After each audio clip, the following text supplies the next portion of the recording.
Baik, pemirsa, terima kasih Anda masih bergabung bersama kami dalam Market Buzz dan kita sudah tersambung melalui Zoom bersama dengan Bapak Surya Dharma. Beliau adalah Head of Research dari Samuel Sekuritas Indonesia. Selamat Pak Surya.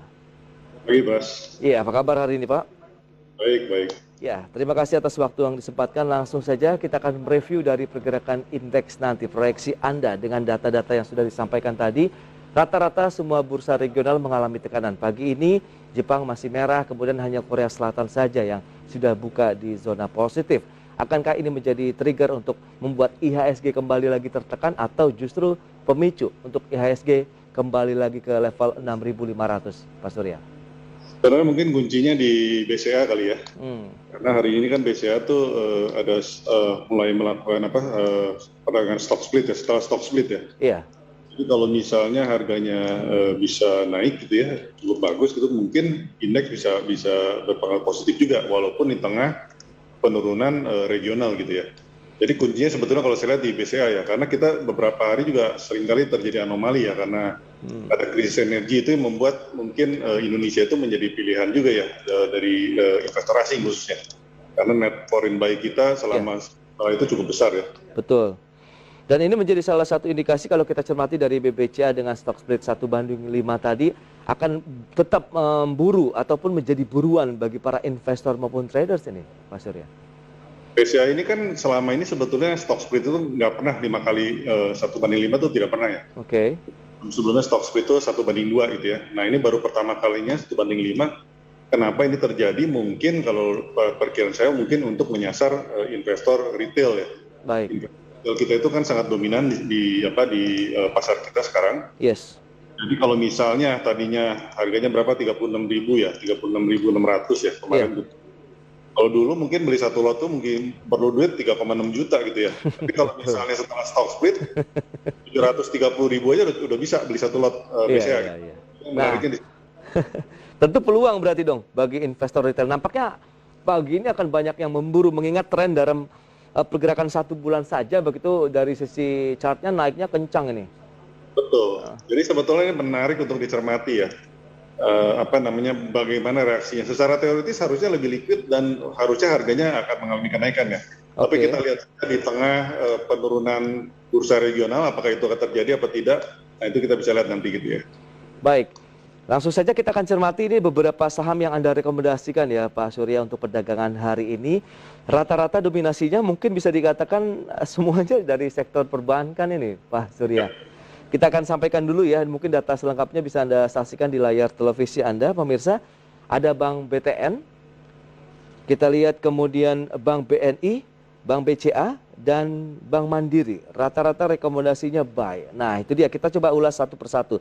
BBCA tadi sudah kita ulas sedikit, tapi kalau kita lihat potensial upside yang mungkin bisa diraih dengan tadi stock split sehari ini sudah mulai diperdagangkan dengan ya bisa dikatakan menjadi murah sekali dari level 30 ribuan ke level 7 ribuan begitu. Pak Surya, apakah ini retail akan langsung masuk ke saham-saham BCA? Secara teoritis harusnya seperti itu ya. Cuman kita nggak tahu dengan pasar regional yang sedang negatif, apakah akan terjadi langsung hari ini atau enggak gitu kan, itu perlu dilihat ya. Tapi memang potensi BCA ini kan sebetulnya kan cukup tinggi ya dari khususnya dari investor retail ya, karena ini merupakan saham yang paling banyak disukai orang, termasuk oleh institusi juga. Cuman masalahnya kalau institusi itu mungkin bobotnya BCA ini karena mungkin terlalu tinggi, sehingga mungkin mereka untuk menambah terbatas dibandingkan retail gitu ya. Potensi dari retail itu lebih besar. Jadi makanya kenapa kalau misalnya ini dijadikan stock split, harga lebih murah, harusnya sih menjadi lebih menarik gitu ya. Oke, berarti memang menarik kalau kita cermati nanti pergerakannya akan seperti apa dari saham Bank BCA ya Pak Surya ya. Baik, menjadi salah satu bagian dari saham yang Anda rekomendasikan, apakah untuk the best entry pada saat opening market kita langsung hajar kanan atau bagaimana? Ya, sebetulnya kalau dananya Anda sih dari kemarin-kemarin saya beli ya. Iya, tapi kalau hari ini bagaimana? Hari ini mungkin potensinya masih lebih tinggi ya. Karena yang retail yang betul-betul membeli istilahnya satu lot itu mungkin baru hari ini dilakukan kan ketimbang hari kemarin. Betul, ada peluang kemana sih Pak kira-kira nanti untuk Bank BCA? Kalau secara valuasi sebetulnya sih target saya mungkin kalau setelah stock split di atas 8.000 ya harusnya ya. Oke, di atas 8.000. Oh, masih menarik berarti ini untuk kita keep. Itu lebih kepada short term trading 8.000-nya. Ya 1 tahun ke depan ya, target 1 tahun ke depan kira-kira. Baik, itu dia untuk Bank BCA. Nextnya ada BBTN juga yang Anda rekomendasikan. Ini lebih kepada momentum sektornya yang kemarin sedang mengalami kenaikan atau ada hal lain? Pemulihan dan kemudian valuasinya juga sangat menarik, masih di bawah book value ya kalau BTN ini. Baik. Sedangkan tahun depan itu kan akan melakukan right issue. Right issue ini diperlukan untuk meningkatkan permodalan lebih kuat gitu ya, karena biar lebih tinggi. Tapi menariknya saat ini diperdagangkan di bawah book value, jadi di bawah historisnya dia, gitu ya. PBV-nya berapa Pak kalau kita bicara mungkin nilai wajarnya BBTN? Ya kalau menurut saya sih harusnya di atas 2000, 2300 kalau target price saya. Oh, 2300 ya. Masih jauh gitu ya. Dan banyak cerita di BTN ini yang cukup menarik. Salah satunya kan mungkin gara-gara COVID ini sekarang LDR-nya mereka itu kan di bawah 100% gitu ya, di 90%-an gitu ya. Baik. Yang sebelumnya itu sejak berdiri itu mungkin belum pernah terjadi gitu ya. Jadi selalu likuiditas itu menjadi problem kalau dalam kondisi normal. Sehingga mereka itu pertumbuhan DPK-nya itu mungkin harus diimbangi juga dengan pertumbuhan pendanaan yang lain, misalnya obligasi dan lain-lain gitu ya. Jadi menariknya dengan kondisi adanya COVID, walaupun mereka misalnya time depositnya meningkat juga, itu bisa menurunkan cost of fund mereka. Karena selama ini cost of fund dari obligasi itu mungkin lebih tinggi gitu ya. Jadi ini cerita yang cukup menarik sih untuk BTN-nya saat ini gitu. Iya. Apalagi kita lihat ini ada upaya juga inovasi yang dilakukan untuk pengajuan proses kredit. Kabarnya di tahun depan ini cuma butuh waktu 1 hari Pak katanya. Ini menarik dengan inovasi yang dilakukan oleh Bank BTN gitu ya. Apakah ini juga menjadi salah satu nanti akan meningkatkan kinerja juga kemudian pendapatan perseroan? Ya. Jadi pemulihan ya. Jadi isunya sebetulnya sama semua karena perusahaan bank-bank gede ini kan bagusnya itu kalau menurut saya ya mereka tuh cukup konservatif. Jadi pada saat jadinya restrukturisasi yang cukup besar di gara-gara COVID ya. Mereka tuh tetap mencadangkan CKPN-nya dengan cukup baik ya. Jadi itu cukup bagus walaupun mungkin laba bersih jadi peningkatannya nggak setinggi yang orang-orang perkirakan gitu kan karena mereka harus mencadangkan gitu ya. Tapi ke depannya kan menjadi lebih positif ya. Karena sebetulnya pemerintah sendiri kan memberikan kelonggaran bahwa yang di restrukturisasi itu tidak perlu dimasukkan sebagai call 2 atau call 3 atau call 4 gitu ya. Jadi itu dianggap call 1 dulu sementara gitu ya. Tapi mereka tetap mencadangkan secara konservatif gitu. Jadi itu positifnya di situ kalau menurut saya. Baik. Sampai ke level 2300 berarti pada saat opening market juga sama strateginya. Kita bisa boleh masuk saja begitu Pak Surya. Upside-nya masih jauh sih ya. Upside-nya masih jauh kalau menurut saya sih. Baik, itu dia bisa menjadi pilihan investasi pemirsa dari sektor perbankan. Ada Bank BCA tadi sudah kita ulas, kemudian BTN. Baik, masih ada Bank BNI dan Bank Mandiri, Pak Surya, tapi tahan dulu, kita akan jeda sebentar dan pemirsa kami akan segera kembali usai jeda berikut ini.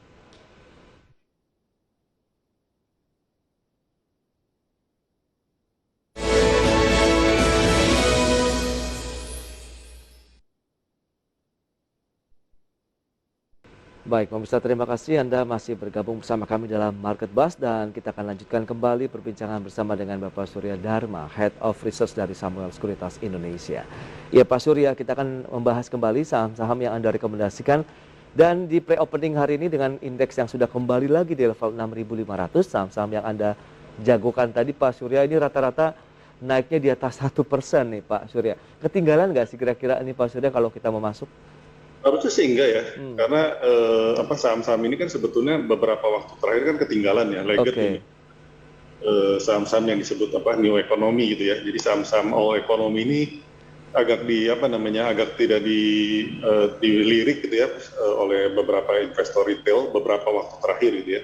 Tapi belakangan ini kan dengan banyaknya foreign flow masuk kembali gitu ya. Jadi saham-saham ini yang dianggap terlalu ketinggalan dibandingkan IHSG itu malah sekarang mengalami kenaikan ya. Karena kita lihat mereka sebetulnya kan secara historis valuasi saat ini tuh discount ya terhadap historis mereka gitu ya. Sedangkan pemulihan ekonomi ini kan kelihatannya dapat memperbaiki kinerja mereka juga ke depannya gitu ya. Jadi saya lihat sih menjadi menarik saat ini valuasinya. Semua bank-bank. Baik, itu dia untuk rata-rata aset perbankan hari ini memang mengalami lonjakan yang cukup signifikan lah, bisa dikatakan sudah di atas 1%. Dan kita sampaikan untuk opening market hari ini pemirsa, indeks harga saham gabungan kembali lagi dibuka di zona positif ya dengan penguatan sekitar 0,24% di level 6.502. Dan kalau kita cermati penguatan ini akan bertahan tidak Pak Surya kalau kita akan review terlebih dahulu nih untuk IHSG-nya? Kalau melihat misalnya bank-bank besar ini masih bisa bertahan, harusnya indeks bisa bertahan juga ya. Karena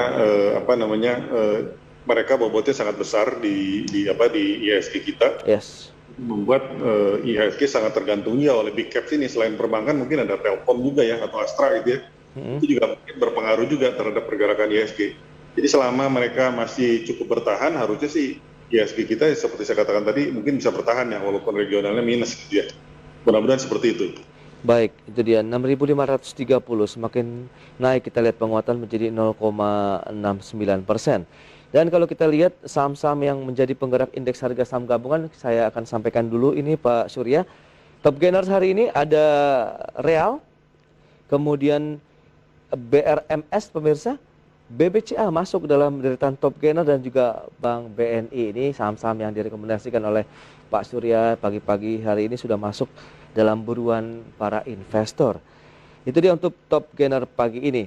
Dan kalau kita akan cermati lagi untuk membahas beberapa yang sudah direkomendasikan oleh Pak Surya tadi, ada Bank BNI yang belum sempat kita ulas nih. Untuk Bank BNI sendiri strateginya bagaimana Pak Surya? BNI juga sama, valuasinya menurut saya terlalu murah ya, karena memang tahun lalu itu mereka banyak mencadangkan yang cukup tinggi ya. Jadi membuat laba bersihnya tuh drop banyak tahun lalu. Banks mungkin paling banyak dropnya. Tapi kalau saya lihat tahun ini kan mungkin pemulihannya cukup bagus. Dan jangan lupa bahwa BNI itu kan memiliki kasa yang cukup kuat ya dibandingkan bank BUMN lain gitu ya. Jadi cost of fund mereka relatif cukup rendah ya dibandingkan bank-bank BUMN yang lain gitu ya. Jadi memang BNI ini saya lihat sih cukup menarik valuasinya, dan sama seperti BTN juga tahun depan itu mungkin mereka akan melakukan right issue ya. Karena PMN-nya sudah disetujui juga ya. Jadi itu juga bisa meningkatkan struktur pemodalan mereka gitu ya ke depannya.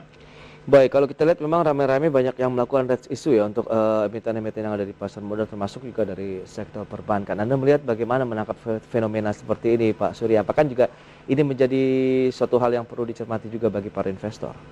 Ya, right issue itu sangat banyak karena berbagai hal ya. Kalau BTN sama BNI mungkin beda ceritanya karena mereka ingin meningkatkan CAR mungkin ya. Jadi right issue itu diperlukan karena sebelumnya ada PSAK 71 yang membuat CAR mereka sedikit turun. Nah, banyak juga bank-bank kecil yang ada harus memenuhi ketentuan dari OJK. Jadi tahun ini harus 2 triliun minimal, tahun depan 3 triliun. Apalagi kalau misal mau jadi bank digital minimal 3 triliun gitu ya. Jadi mereka harus melakukan right issue, mau tidak mau harus melakukan right issue atau tidak memenuhi syarat gitu kan untuk menjadi bank yang dengan modal yang paling minimum gitu yang ditentukan oleh OJK gitu ya. Yes, jadi itu juga untuk menjaga kesehatan dari bank tersebut begitu ya Pak Surya sebenarnya ya. Memang kita harus mencermati bank-bank itu harus melakukan right issue mau tidak mau gitu sampai akhir tahun ini minimal 2 triliun gitu. Modal. Untuk menambah permodalannya ya. Oke, itu dia untuk Bank BNI. Lantas untuk entry level Bank BNI-nya bagaimana nih Pak? Dengan hari ini mengalami kenaikan bahkan sudah tembus 2,7%. Wah, makin tinggi nih Pak. Ya. Dan seperti memang ini Bank BNI itu termasuk yang ketinggalan juga kan. Beberapa waktu terakhir itu walaupun kita lihat sudah valuasi sudah murah, tapi kok nggak bergerak-bergerak gitu kan. Iya. Jadi memang kalau misalnya kesabarannya cukup harusnya sih menjadi semakin menarik kan, karena belakangan ini kan menaiknya cukup banyak juga ya. Iya. Itu kan cukup tinggi juga gitu peningkatannya. Baik. Upside sampai ke berapa jauh Pak? Kalau target price saya sih masih di atas 8.000 ya, 8.500 itu buat BNI ya. Ini lebih menarik Pak dibandingkan teman-teman yang lain Pak, sampai dengan 8.000 dari 6.500. Karena memang banyak yang mungkin lebih negatif karena ke BNI itu gara-gara adanya provisi yang besar ya tahun depan, dan perkiraan tahun ini juga masih cukup besar. Cuman kalau saya lihat sih valuasinya terlalu rendah juga. Kalau buat saya pribadi terlalu murah sih sebetulnya saat ini ya. Berarti hajar kanan juga boleh dong ya Pak. Itu dia. Pemirsa bisa menjadi pilihan investasi dan pilihannya juga kami kembalikan kepada Anda. Tadi sudah kita ulas 3 bank, berikutnya ada Bank Mandiri juga yang Anda rekomendasikan. Nah kalau Bank Mandiri ini seperti apa peluang kenaikannya? Karena naiknya justru lebih smooth atau lebih santai dibandingkan dengan yang BCA, BNI, dan BTN. Kalau dilihat dari pemulihan sih Mandiri sebenarnya saya lihat paling bagus ya, provisinya mungkin paling rendah ya, kenaikannya dibandingkan yang lain ya. Tapi memang Mandiri itu mungkin secara historis sekarang juga di bawah apa namanya price book value secara historis mungkin ya. Oke. Nah, tapi tidak banyak corporate action kan, tidak ada right issue kan mungkin tahun depan nggak ada gitu ya. Iya, iya. Memang ceritanya mungkin orang-orang memperhatikan kan kalau misalnya corporate action atau apa bisa BRI kan ada right issue juga gitu kan. Oke. Sampai saat ini belum ada rencana itu gitu. Jadi kita lebih melihatnya kepada pemulihan ya. Pemulihan dari kinerja Bank Mandiri itu yang saya lihat sih sangat positif ya. Jadi itu juga menjadi menarik juga sih dengan polisi seperti saat ini. Oh, kalau kita bandingkan dengan BTN, kemudian BNI, BBCA, kalau kita ada alokasi dana, apakah Bank Mandiri kita taruh paling bawah atau bagaimana nih Pak? Mandiri itu di tengah-tengah, polisi di tengah-tengah. Jadi dia lebih mahal dibanding BNI dan BTN, tapi lebih murah dibanding BCA sama BRI gitu ya. Iya, iya, iya. Di tengah-tengah ini kadang-kadang kan ada yang titik ekstrim gitu ya. Betul. Lebih mahal gitu ya. Jadi ini agak nanggung gitu saat ini. Iya, iya, iya. Oke, itu dia pilihan menarik pagi ini karena kita lihat Bank BCA juga lonjakannya langsung 6,4% di 7.800. Wah, kalau yang tadi udah masuk udah lumayan nih Pak ya, cuannya ya Pak pagi-pagi. Baik, itu dia sektor perbankan bisa menjadi pilihan investasi untuk perdagangan hari ini pemirsa dan Pak Surya. Terima kasih banyak Pak atas waktu yang disempatkan, analisis serta rekomendasi yang Anda berikan untuk pemirsa IDX Channel. Selamat melanjutkan aktivitas Anda kembali dan stay healthy Pak Surya. Sama-sama. Baik pemirsa, demikian perbincangan kami bersama dengan Bapak Surya Dharma. Tapi jangan beranjak dari tempat Anda karena rekan kami Fajar Wayong dan Mangi Feracong akan kembali lagi dengan sejumlah informasi menarik untuk Anda.